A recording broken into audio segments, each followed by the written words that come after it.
Yang di rumah, assalamualaikum warahmatullahi wabarakatuh.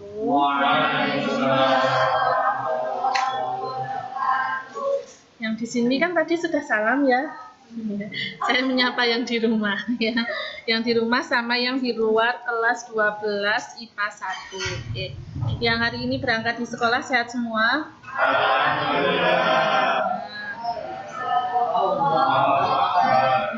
Ini hawa-hawanya sudah pengen pulang, tapi ada jam BK gitu ya. Kita sebentar saja sesuai jadwal sampai jam berapa? Ya, sampai setengah 11, berarti 30 menit. Ini sudah terpotong 6 menit ya, masih 24 menit lagi. Hari ini topik yang akan kita bahas itu tadi sudah saya sampaikan di WA Group ya. Sudah buka apa belum? Belum, karena kalian tertib semua ya, tidak mengaktifkan HP selama kegiatan KVM ya. Kita akan membahas topik yang sebenarnya kalau di kelas 12 IPA 1 yang di bimbingan kelompok, yang pernah ikut bimbingan kelompok pernah kita bahas, yaitu tentang strategi untuk sukses diterima di PTN melalui jalur SNMPTN. Yang pernah ikut bimbingan kelompok yang hari ini berangkat siapa? Yang pernah membahas itu? 1, 2, 3, 4, 5, 6, 7 SN, bukan yang SPAN ya, yang SN.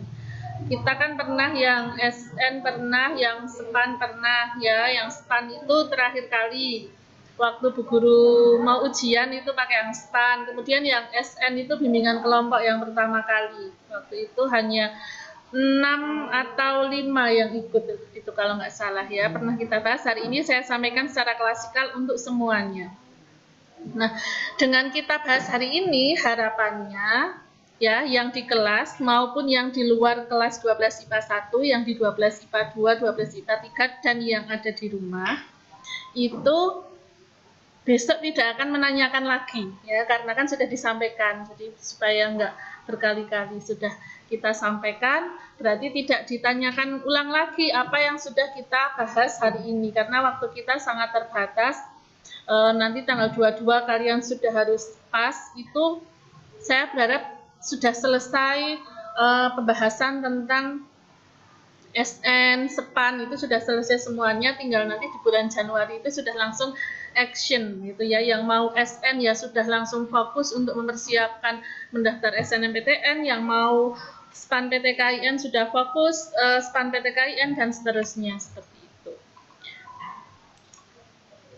Oh, kalau di kelas ini nggak ada itu ya, apa? Nggak ada buat presentasi.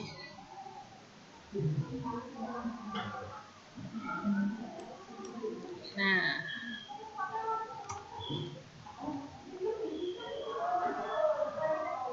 oke, ini tujuannya. Lanjut aja. Sebelum kita membahas ke strateginya, ya ini Bu Guru mengingatkan lagi buat semuanya, baik yang di luar kelas 12 IPA 1 maupun yang sekarang di kelas, itu jalur masuk ke perguruan tinggi itu kan ada banyak ya. Bukan cuman SNMPTN, Mbak. Kalau merasa terlalu jauh mendekat ke sini boleh ya, pindah ke ini depannya Rizky, ini kan masih kosong, itu boleh ya kan, ini masih cukup jauh, kita sudah lebih dari 2 meter ya. Iya. Oke, untuk yang tujuannya mau ke PTN ya, PTN umum, kemudian programnya itu sarjana, itu kan jalurnya SNMPTN, SBMPTN, Mandiri. Nah, yang pertama kali dibuka SNMPTN. Jadi kalau kalian targetnya ke sana, ikutnya SNMPTN. Kemudian bagi yang mau ke PTN ya, universitas maupun institut, tapi yang programnya diploma, ya kan ada program sarjana, ada program diploma. Ini sudah kita bahas pertemuan sebelumnya, kalau kalian ingat ya. Kalau yang diploma itu tidak melalui SNMPTN dan SBMPTN, tetapi biasanya ada jalur masuknya sendiri. Ada yang namanya PMDK vokasi, ada yang namanya jalur prestasi vokasi, itu ya. Ini untuk yang universitas dan institut. Dan untuk politeknik itu ada sendiri juga. Politeknik itu kan juga PTN. PTN itu bukan cuma universitas ya, tapi ada politeknik. Kalau politeknik itu di Jawa Tengah ada Politeknik Negeri Semarang dan Politeknik Negeri Cilacap. Itu negeri. Nah, kalau politeknik itu nggak ada sarjana, adanya D3 sama D4.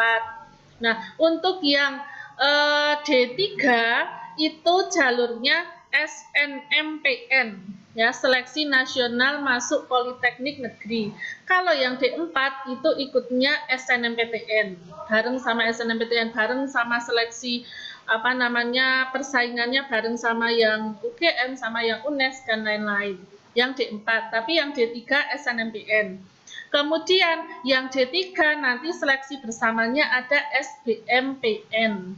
Nih, sudah ada SNMPTN, SBMPTN, yang D3 SNMPN, beda T, nggak ada T-nya ya. Seleksi Nasional Masuk Politeknik Negeri, sama SBMPN, seleksi bersama masuk Politeknik Negeri, gitu ya. Kemudian yang ke PTKIN, yang sudah tujuannya mau ke PTKIN, itu jalur seleksinya yang tanpa tes apa? SPAN PTKIN, pinter. Yang tanpa tes itu SPAN PTKIN. Kemudian yang tes tapi bersama, seleksinya bersama-sama itu UM PTKIN. Sudah pinter. Kemudian setiap PTKIN juga membuka jalur mandiri. Nah, mandirinya biasanya ada yang di awal sebelum SPAN PTKIN, ada yang setelah UM PTKIN, ada yang bareng dengan UM PTKIN, itu mandiri prestasi. Jadi mandiri tapi tanpa tes, itu ya, paling tesnya wawancara atau hafalan gitu. Kemudian nanti ada mandiri tes. Kalau seperti di IAIN Purwakarta itu, UIN Purwakarta itu biasanya ada mandiri pondok pesantren ya, itu sebelum SPAN PTKIN. Jadi kalian yang saat ini statusnya sebagai santriwan santriwati itu bisa ikut seleksi itu ke UIN Purwakarta. Jadi di awal sebelum SPAN PTKIN biasanya bulan Januari itu sudah dibuka. Itu tanpa tes seleksinya, tapi itu khusus santri yang tinggalnya di pondok pesantren atau yang sedang menuntut ilmu di pondok pesantren. Ya, pondok pesantren termasuk bagian dari itu. Jadi pondok pesantrennya itu enggak semua pondok pesantren masuk dalam catatan UIN Purwakarta ya, hanya pondok pesantren yang menurut UIN Purwakarta itu dianggap dipercaya begitu ya. Kalau pondok pesantrennya Mantur Balika itu termasuk salah satunya gitu ya, masuk sudah pernah guru konfirmasi gitu ya bahwa tolong mute ya. Kemudian tadi apa, mandiri belum UMPTKIN ya. Nah mungkin ini kalian juga baru tahu, karena saya juga baru tahu tahun kemarin. Entah mungkin tahun kemarin baru diterapkan itu sebelumnya saya belum tahu, tapi tahun kemarin itu baru saja. Kemudian nanti di setelah UMPTKIN ada lagi mandiri lagi. Ada lagi PTKIN itu yang buka jalur undangan sendiri ya. Jalur undangan sendiri itu jadi kerjasama dengan madrasah-madrasah yang ditunjuk gitu ya. Misalnya di IAIN Salatiga. IAIN Salatiga itu kita kemarin undangan ada yang ke bawah. Jadi apa namanya, dari IAIN ke Mantur Balingga berkunjung gitu ya. Kemudian nanti siswa yang berminat masuk ke sana akan diberikan slot untuk masuk jalur undangan gitu ya. Jadi nanti diprioritaskan untuk bisa diterima melalui jalur undangan. Itu ada itu di PTKIN.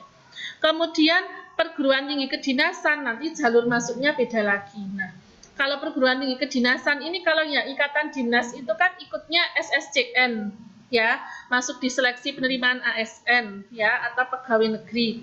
Kalau yang non ikatan dinas misalnya seperti Poltekkes gitu ya, itu seleksinya ya menyesuaikan kebijakan dari masing-masing kampus.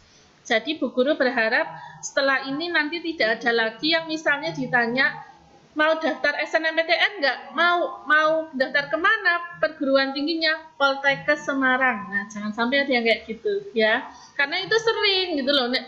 Nah, disuruh bertanya itu nggak tanya, tapi giliran dibagikan angket itu jalur seleksinya sama perguruan tingginya ini nggak cocok. Ya, jalurnya mau SNMPTN tapi milihnya UMP misalnya. Itu kan nggak cocok gitu ya. Nah, mungkin kalau di 12 IPA 1, 2, 3 mungkin itu tidak terjadi gitu ya. Mungkin itu terjadi di negeri entah berantah seperti itu ya.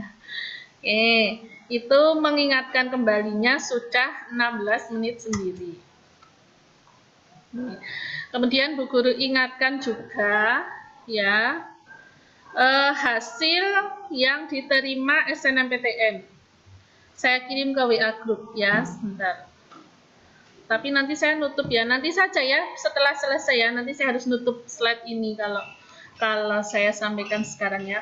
Di tahun 2021 SNMPTN itu 25, SPAN PTKIN itu 50 yang diterima, SBMPTN 11, UMPTKIN 26, Mandiri Prestasi UIN Semarang ada 4, kemudian jalur undangan IAIN Salatiga itu ada 1, kemudian yang lain-lainnya, mandiri lainnya tuh masih banyak lagi seperti mandiri UNES, ada mandiri IPB, ada yang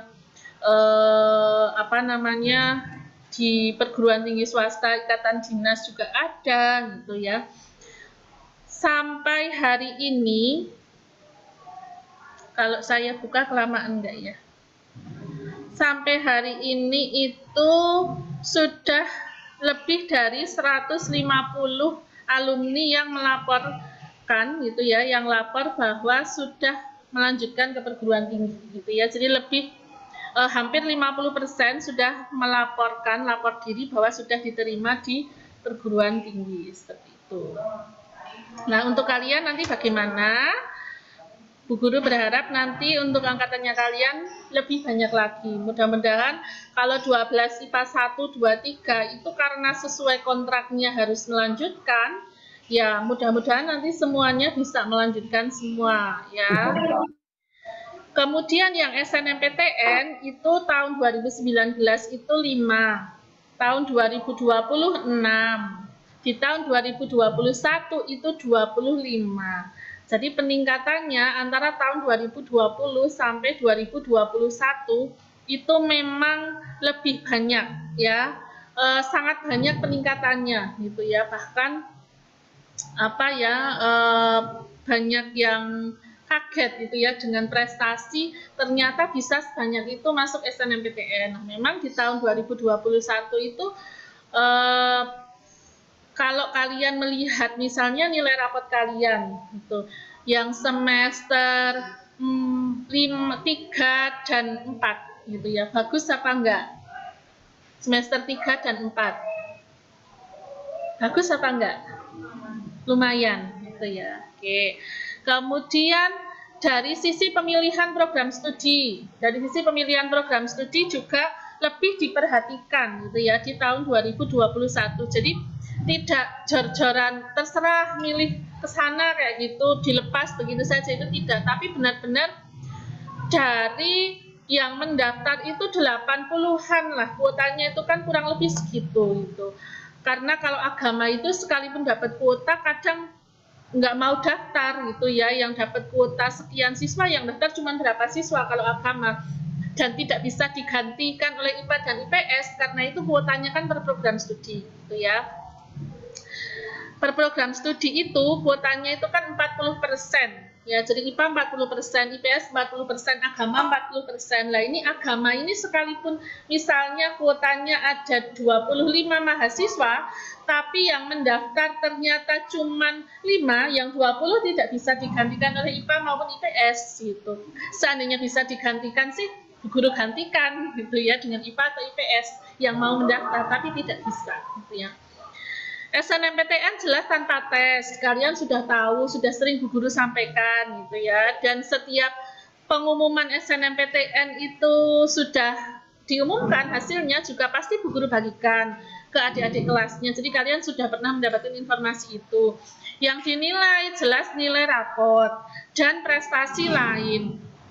Nah, prestasi lain ini bisa prestasi kejuaraan gitu ya, sertifikat kejuaraan yang diraih oleh kalian yang relevan dengan program studi yang akan diambil.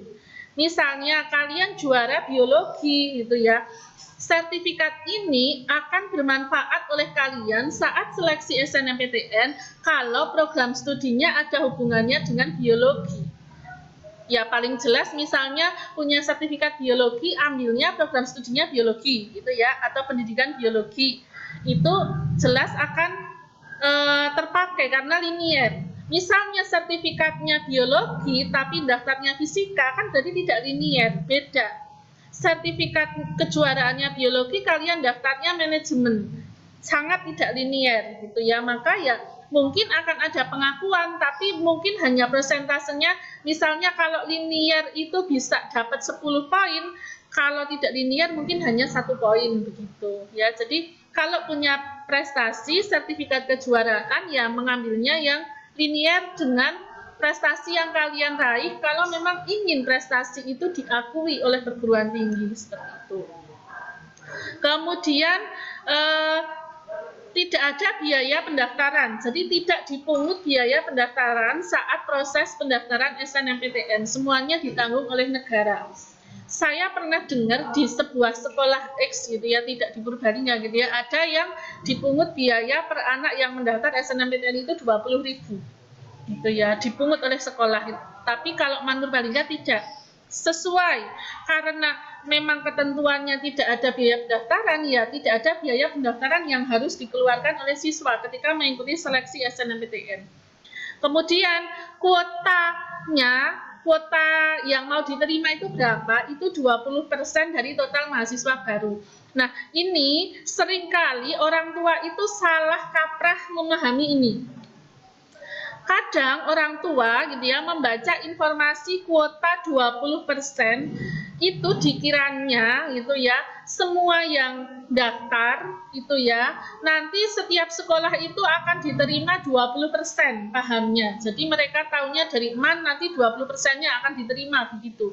Padahal bukan seperti itu, tapi 20% itu maksudnya kalau misalnya perguruan tinggi itu andaikan butuh 10 mahasiswa, 100 lah ya, 100 mahasiswa gitu ya, maka yang diterima lewat SNMPTN hanya berapa?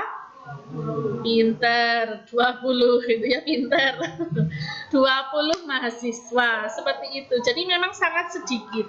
Nah, bagaimana kuota yang sangat sedikit ini direbutkan, tentunya membutuhkan strategi, karena jelas kuotanya hanya sedikit dan persaingannya bukan satu sekolahan, bukan satu kabupaten ya, persaingannya kan dengan semua anak kelas 12 SMA, MA, SMK se-Indonesia ya. SMK saja berebut daftar SNMPTN gitu. Oke, tentang SNMPTN sudah. Nah, selanjutnya persyaratan sekolahnya. Nah, persyaratan sekolahnya NPSN, MAN sudah terdaftar di PDSS, ini nanti madrasah yang memproses gitu ya. Dan kalau terdaftarnya sih sudah, karena setiap tahun bisa ikut SNMPTN pasti sudah terdaftar gitu ya. Kemudian nanti dari madrasah mengisikan PDSS gitu ya. Kemudian kuota yang boleh mendaftar itu 40%, tadi sudah saya jelaskan ya. IPA 40%, IPS 40%, agama 40%. Sekalipun agama tidak diambil semua, tidak bisa digantikan oleh IPA maupun IPS. Nah, Yang harus kalian lakukan kalau kalian berminat ingin mengikuti seleksi SNMPTN adalah kalian berebut kuota 40% dulu.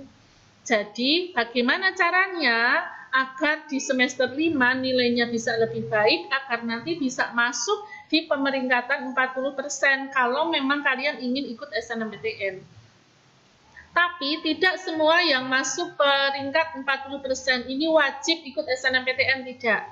Ya, bukan berarti masuk peringkat harus ikut SNMPTN, enggak, gitu ya. Masuk peringkat enggak ikut SNMPTN ya enggak apa-apa gitu ya, tidak diwajibkan ikut SNMPTN. Tapi kalau kalian memang ingin ikut SNMPTN ya usahakan kalian bisa masuk di pemeringkatan 40% ini. Kalau di IPA ada berapa siswa gitu ya, berarti 40%-nya berapa, totalnya kan kelas 12 itu ada 404 ya, berarti 40% dari 404 itu nanti per prodinya per programnya itu ketemu masing-masing 40%-nya ada berapa. Berarti berapa? 404, 40%-nya. Hitung. Berapa? 40% dari 404 siswa. 40%-nya. Ya, sekitar 160-an ya, kan 10%-nya 40 ya. Iya, sekitar 160 siswa yang bisa mendaftar. IPA-nya kan banyak, ada 6 kelas ya, berarti nanti IPA yang paling banyak, kemudian IPS, kemudian agama, seperti itu. Nah, ini persyaratan siswanya. Untuk persyaratan siswanya itu SNMPTN ini hanya untuk kelas 12. Jadi alumni yang sudah lulus tuh nggak bisa ikut SNMPTN. Jadi kalian sedikit tenang karena persaingannya hanya dengan kelas 12 saja. Kemudian memiliki prestasi akademik 40% terbaik yang tadi saya ceritakan, punya NISN. Nah, dari sekarang NISN-nya itu dicek ya, dicek di NISN di Kemdikbud itu, apakah NISN kalian itu sudah benar atau belum. Jangan sampai besok ketika waktu mau pendaftaran itu terjadi trouble atau terjadi masalah. Kemudian tolong samakan antara NISN, bagi kalian yang mau mendaftar KIPK, tolong disamakan antara NISN yang ada di EMIS gitu ya, yang ada di EMIS kalian yang terdaftar di sini dengan NISN yang terdaftar di Kartu Indonesia Pintar ya, bagi yang punya Kartu Indonesia Pintar. Kalau bagi yang nggak punya ya nggak masalah, mau daftar KIPK bisa. Bagi yang punya Kartu Indonesia Pintar atau kartu bantuan apapun gitu ya, kalau di situ memuat NISN, tolong usahakan itu bisa sama, jadi disamakan supaya nanti bisa terbaca bahwa kalian itu memang layak untuk mendapatkan itu dan memang kalian terdaftar di pemerintah mendapatkan bantuan itu bagi yang punya. Kalau bagi yang punya ya nggak usah mempermasalahkan ini. Kemudian mendapat rekomendasi kepala madrasah. Rekomendasi itu ya kalian dimasukkan datanya ke PDSS itu. Kemudian siapkan nilai rapat semester 1 sampai semester 5. Kalau ada nilai rapat yang belum tuntas silahkan diurus dari sekarang mumpung masih ada kesempatan, mumpung belum dimasukkan ke PDSS gitu ya.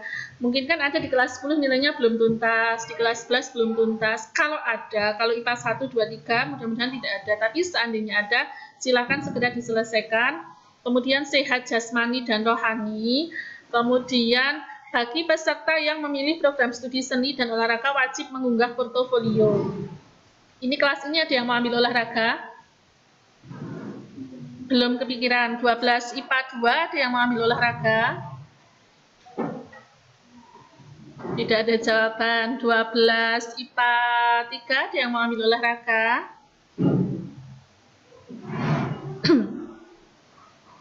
Oke.